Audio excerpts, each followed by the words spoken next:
स्वागत है दोस्तों स्टडी फॉर यूपीएससी में। हम लोग टॉपिक वाइज करंट अफेयर की श्रृंखला पढ़ रहे थे और साइंस एंड टेक फरवरी की शुरुआत कर दिए थे और इसका आज पार्ट 3 है और इसमें भी हम फरवरी के बाद मार्च भी पढ़ेंगे साइंस एंड टेक। ठीक है, तो एक जो साइंस एंड टेक में जो टॉपिक चर्चा में था उसका नाम था काला प्लास्टिक यानी कि ब्लैक प्लास्टिक। एक अध्ययन हुआ था और उसमें ना काले प्लास्टिक को लेकर चिंता जताई गई थी। तो पहले काले प्लास्टिक के बारे में देख लेते हैं और फिर क्या चिंता है वो देखेंगे। देखिए, पहली बात तो इसका इस्तेमाल कहाँ होता है। तो जो भी ट्रे सब बनता है ना, खाद्य ट्रे, कंटेनर, बर्तन, डस्टबिन, पाइप, इलेक्ट्रॉनिक कवर है ना, इत्यादि में इत्यादि में इसका उपयोग होता है। ध्यान दीजिएगा ये बात। साथ ही साथ खिलौना बनाने में, पैकेजिंग सामग्री में भी इसका उपयोग होता है। ठीक है ना। अगर हम इसका उत्पादन देखें तो अक्सर, हमेशा नहीं, इसका उत्पादन अक्सर पुराने कंप्यूटर, टीवी, मोबाइल, प्रिंटर इत्यादि इलेक्ट्रॉनिक वेस्ट से किया जाता है। ठीक है, यानी कि इलेक्ट्रॉनिक वेस्ट से इसका किया जाता है, जिसके कारण ये कंसर्न ज़्यादा है। ये बहुत इंपॉर्टेंट है। कंसर्न ज़्यादा यानी कि इसका हानिकारक प्रभाव ज़्यादा है। जैसे देखिए कैसे, क्योंकि हम जानते हैं कि ई कचरा से आपको क्या क्या निकलता है। तो हैवी मेटल निकलता है, टॉक्सिक केमिकल निकलता है, परसिस्टेंस ऑर्गेनिक पॉल्यूटेंट निकलता है, radioactive and rare element सब निकलता है और इसका एक हानिकारक प्रभाव होता है। और चूंकि जब इसी कचरा से बन रहा है आपको काला प्लास्टिक, तो क्या इसमें ये चीज़ प्रेजेंट नहीं हो सकता है क्या?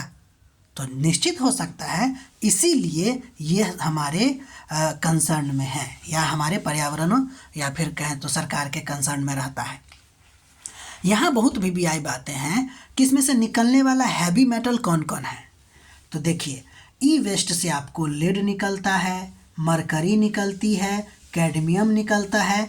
उम्मीद है ये सब आपको पता होगा। मरकरी, पारा, मिनीमाटा रोग हो जाती है, कैडमियम, इटाई रोग हो जाती है, ये सब हम आपको बताए हैं। ठीक है, लेड आपको हमारे दिमाग यानी कि नर्वस सिस्टम को डैमेज करता है। तो ये हैवी मेटल है, भारी धातु इससे निकलती है। इसके अलावा टॉक्सिक केमिकल जैसे ब्रोमिनेटेड फ्लेम रिटार्डेंट, याद रखिएगा BFR, brominated flame retardant sorry. इसके अलावा पीवीसी भी टॉक्सिक केमिकल है, पॉलीविनाइल क्लोराइड बोलते हैं इसको। ठीक है, ये भी आपको निकलता है ई वेस्ट से।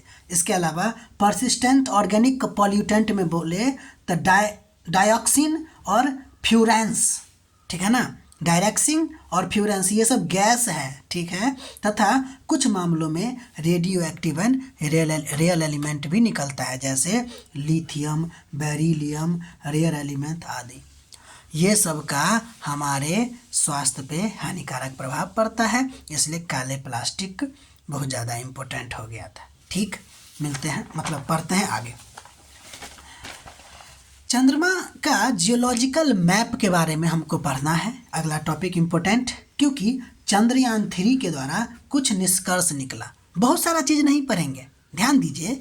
आप जानते हैं कि चंद्रमा की सतह पर जो है ना बहुत ज़्यादा क्रेटर है, गड्ढा है। तो इसका कारण क्या है?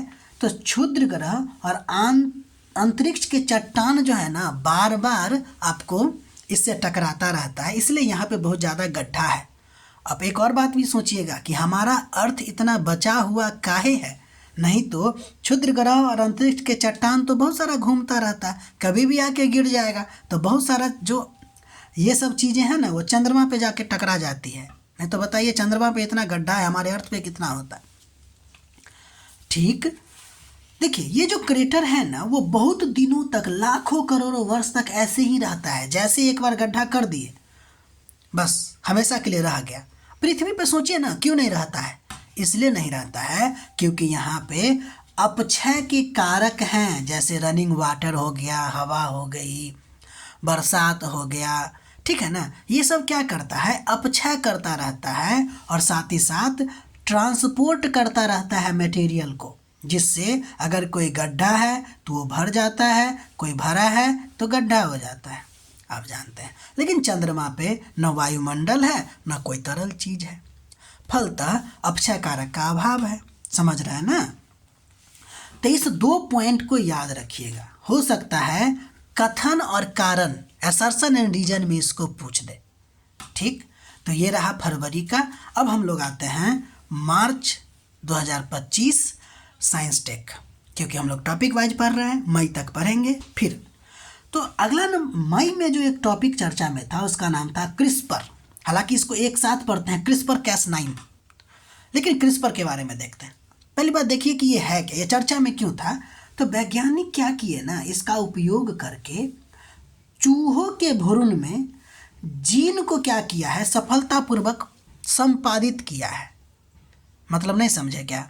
मतलब ये कि क्रिस्पर-Cas9 एक कैंची की तरह काम करता है। ये मॉलिक्यूल है, रेस्ट्रिक्टेड एंजाइम है, जो क्या करता है ना, डीएनए को, मान लीजिए कि ये क्या करता है कि डीएनए के पार्ट को काट के जो आपके लिए आवश्यक है उसको वहाँ पे जोड़ दिया जाता है। वही कह रहा है, जीनों को सफलतापूर्वक संपादित किया है भ्रूणों में, ताकि लंबे घने ऊनी बाल वाला चूहा बनाया जा सके। तो ये कैसे बनेगा भाई?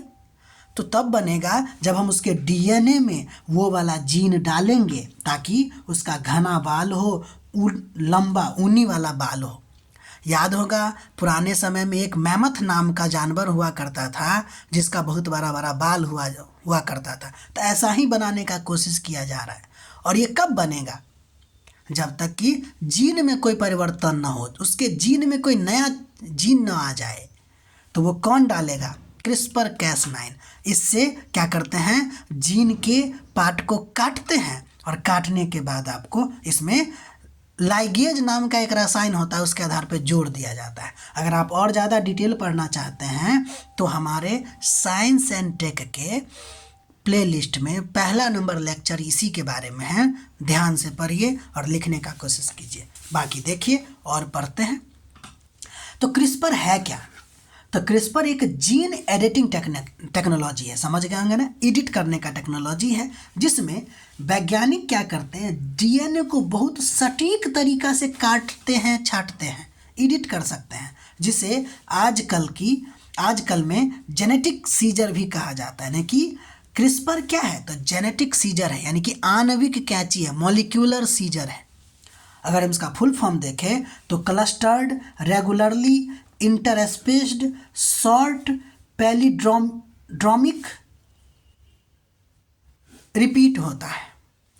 बिल्कुल इंपॉर्टेंट नहीं है ये इसका फुल फॉर्म, ठीक है। इसकी मदद से हम क्या करेंगे, क्या कोई नया जीन बनाएंगे कि नहीं? इसके जीन से नया, मतलब कि इसके मदद से कोई नया जीन या कोई नया जानवर नहीं बनेगा, ठीक है, बल्कि हम उसके जीन में एडिट करते हैं ना, तो उसके जीन में ना एक अलग प्रकार का संशोधन हो सकता है उसको, ठीक है ना, अलग प्रकार का संशोधन होगा, कोई नए प्रकार का जीन जिसमें नए प्रकार का गुण आ सकता है वो बनेगा, कोई नया जीन नहीं बनेगा, ठीक है। अगर इससे भी अगर डिटेल अध्ययन करना चाहते हैं तो हम आपको बता दिए हैं कि आप जो है हमारे साइंस टेक के प्लेलिस्ट 2 ही वीडियो है फिलहाल उसमें, लेकिन आपका पहला नंबर लेक्चर में आपको मिल जाएगा वो, ठीक है। अगला नंबर टॉपिक जो चर्चा में था उसका नाम है नासा का एस्फेयर मिशन।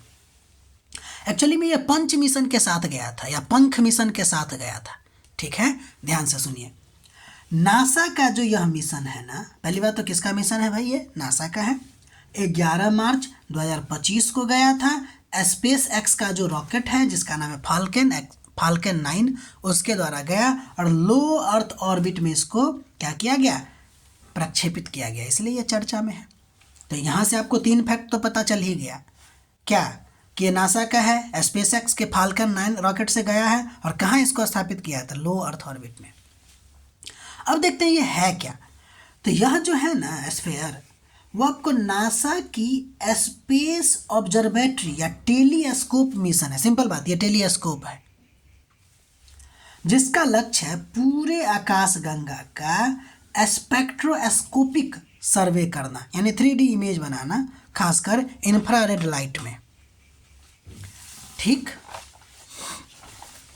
अगर हम बात करें एस्फेयर की तो इसका 3 प्रमुख लक्ष्य है। पहला है ब्रह्मांड की उत्पत्ति के बारे में अध्ययन करना, दूसरा मिल्की वे में पानी यानी वाटर और लाइफ एसेंशियल मॉलिक्यूल है कि नहीं इसको खोजना, और तीसरा ब्रह्मांड की डिस्ट्रीब्यूटेड लाइट को मापना। देखिए ब्रह्मांड से हमको 2 प्रकार की लाइट मिलता है, एक तो डायरेक्ट लाइट मिलता है जो तारे और गैलेक्सी से मिलता है, लेकिन डिफ्यूज बोलते हैं उसको।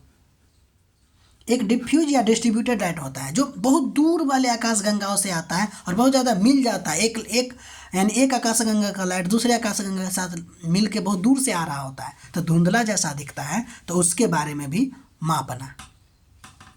ठीक है, कोई दिक्कत? तो नोट की अगर हम बात करें तो जो एस्फेयर है ना, वही हम आपको बताया नासा के 5 मिशन के साथ भेजा जा रहा है। तो इस 5 मिशन का उद्देश्य है सौर कोरोना और सौर पवन के बारे में अध्ययन करना। ठीक है, तो ये रहा आपको मार्च की शुरुआत हम कर दिए हैं, आगे और भी पढ़ेंगे मार्च में।